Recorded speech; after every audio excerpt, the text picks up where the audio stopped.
Despite the numerous challenges, there have been diplomatic overtures suggesting potential pathways toward reconciliation. In what has been described as a significant development, aides representing King Charles and the Sussexes held what media outlets termed a peace summit at London's exclusive Royal Overseas Lounge in late 2025. The meeting included Charles' Communications Secretary Tobin Andrea sitting with Harry and Meghan's representatives Meredith Maines, before her departure, and Leah Maguire, who runs the Sussexes' UK and Europe public relations team. A source familiar with the discussions described them as opening a channel of communication for the first time in years, adding that while there is a long road ahead, the informal meeting represented progress.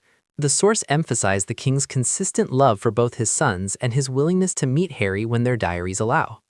This diplomatic effort aligns with Harry's own expressed desire for reconciliation, particularly following his father's cancer diagnosis announcement in February 2024. In his BBC interview, Harry stated, "I would love reconciliation with my family. There's no point continuing to fight anymore. Life is precious," adding with emotional weight, "I don't know how much longer my father has." Jenny Bond has offered specific advice for how Harry might facilitate this reconciliation, suggesting he could help by making himself available to fit in with his father's very busy diary and by ensuring that absolutely nothing about any meeting is given to the media.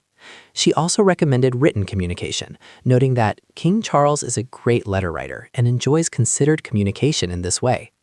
These suggestions recognize both the practical constraints of the king's schedule and the sensitivity required for any private family interactions given the intense media scrutiny surrounding all parts. While there may be glimmers of hope for Harry's relationship with his father, the situation with his brother, Prince William, appears considerably more fraught.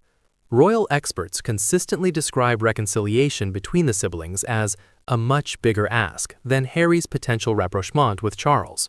The depth of this division was highlighted in September 2025, when on the third anniversary of Queen Elizabeth's death, the brothers were just 7 miles apart at Windsor, Harry visiting their grandmother's grave while William carried out separate engagements, yet they did not meet.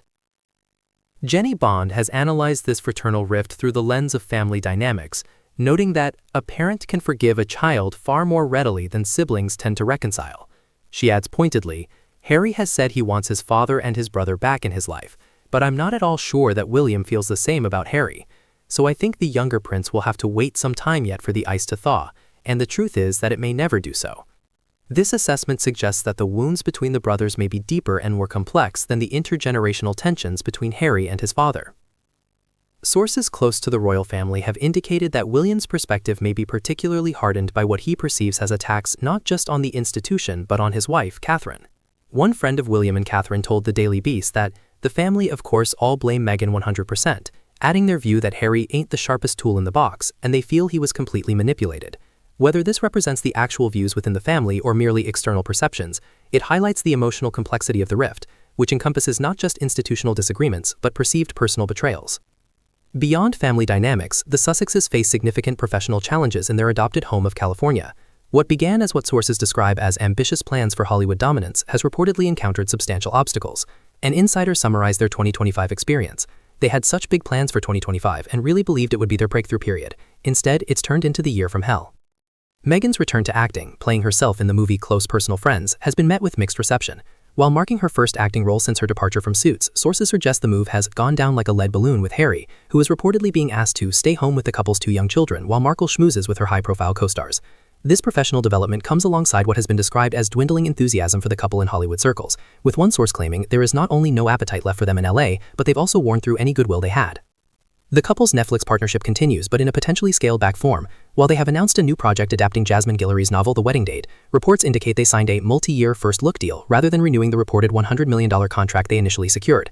Meanwhile, Meghan's cooking and lifestyle show, With Love Meghan, has faced criticism from reviewers, with royal biographer Ingrid Seward describing it as very contrived and noting Harry's conspicuous absence from the program. These professional developments suggest the couple may be navigating a more challenging entertainment landscape than they initially anticipated when embarking on their post-royal careers. Amidst these adult conflicts and career challenges, attention has increasingly turned to the Sussex children and what their futures might hold. In a telling development, Harry and Meghan's December 2025 statement about expanding their charitable work included specific mention of Archie, 6, and Lilibet, 4, stating that the newly formed Archie-Well Philanthropies would allow the couple and their children to expand upon their global philanthropic endeavors as a family.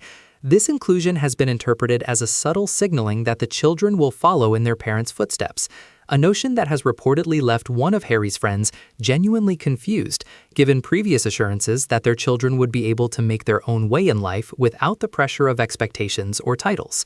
The children's increasing visibility in Meghan's social media presence has also drawn attention.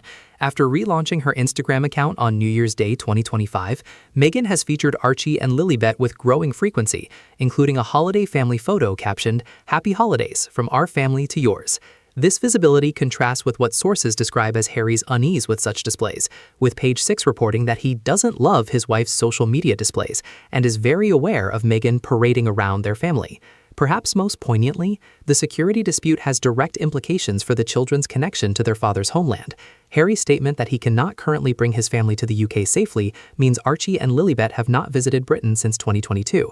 This physical separation from their royal heritage and extended family represents one of the most tangible consequences of the ongoing rift, potentially shaping the children's understanding of their identity and family history in profound ways. As 2026 unfolds, Prince Harry and Meghan Markle stand at a critical juncture in their post-royal journey. The coming months will test their ability to navigate complex family dynamics, professional challenges, and public perception. The security review decision expected in January represents more than just a procedural determination. It symbolizes either a potential pathway toward reconnection or a reinforcement of barriers that separate Harry from his homeland and family. Public sentiment, at least among certain segments, appears divided on the question of reconciliation. In a poll conducted by The Express, an overwhelming 90% of respondents voted that Harry should not reunite with his family in 2026. While not necessarily representative of broader public opinion, this result suggests that for some observers, the wounds inflicted through interviews, memoirs, and documentaries may feel too fresh for a genuine reconciliation. Ultimately, the Sussexes' story continues to evolve as a modern narrative about the tension between tradition and independence, family obligation and personal authenticity, institutional constraints and individual voice. Their journey reflects broader societal questions about how institutions adapt or fail to adapt to changing expectations, and how individuals navigate the complex process of redefining their identity after leaving established structures. As Jenny Bond observes with cautious optimism, 2026 could turn out to be a very good year for Harry, but that outcome likely depends on a complex interplay of personal choices, family responses, and external circumstances that remain fluid as the new year begins. What seems certain is that the world will continue watching this ongoing royal drama unfold, with its mixture of deeply personal family conflict and broader symbolic significance about the monarchy's place in the modern world. The Sussexes' 2026 may well determine whether they can establish a sustainable path forward that honors both their independence and their heritage, or whether the painful divides that have characterized recent years will become permanent features of the royal landscape. As the new year dawns, Prince Harry and Meghan Markle find themselves navigating what royal experts are calling a make-or-break period in their post-royal journey. The couple's 2025 has been described as a roller coaster of extremes, marked by professional setbacks, ongoing family tensions, and glimmers of potential reconciliation. Their experiences reflect the complex balancing act of maintaining their independence while occasionally reaching across the deep divide that separates them from the institution Harry was born into. The Sussexes' situation remains precarious as they enter 2026. On one hand, Harry has experienced some notable successes, including a well-received Invictus Games in Canada and what appeared to be a positive trip to the UK in September that culminated in a long-awaited reunion with his father, King Charles. Yet these moments of connection have been overshadowed by significant blows. Harry's departure as patron of his Sentabale charity, a lost court appeal regarding his UK security, and what insiders describe as a staff exodus from their Archwell organization. This pattern of highs and lows has characterized their post-royal existence, creating what one source described as their worst year, filled with crises that have left them emotionally frayed and wondering if they're ever going to catch a break. A wedge between father and son. At the heart of Harry's current predicament lies a deeply personal and practical concern: his security arrangements when visiting the United Kingdom. This issue has become more than just a matter of personal safety. It has developed into a symbolic barrier between Harry and his homeland, and according to the Duke himself, a direct impediment to his relationship with his father. Following the loss of his Court of Appeal case in May 2025 to have his automatic police protection reinstated, Harry gave an emotional BBC interview where he claimed the king won't speak to me because of this security stuff. The security dispute traces back to 2020 when Harry and Meghan stepped back as senior working royals. At that time, the Royal and VIP Executive Committee, RAVIC, downgraded his security status, removing the taxpayer-funded protection he had received throughout his life. Harry has argued this decision was made with interference from the royal household, claiming a representative sat on the committee that determined his protection level.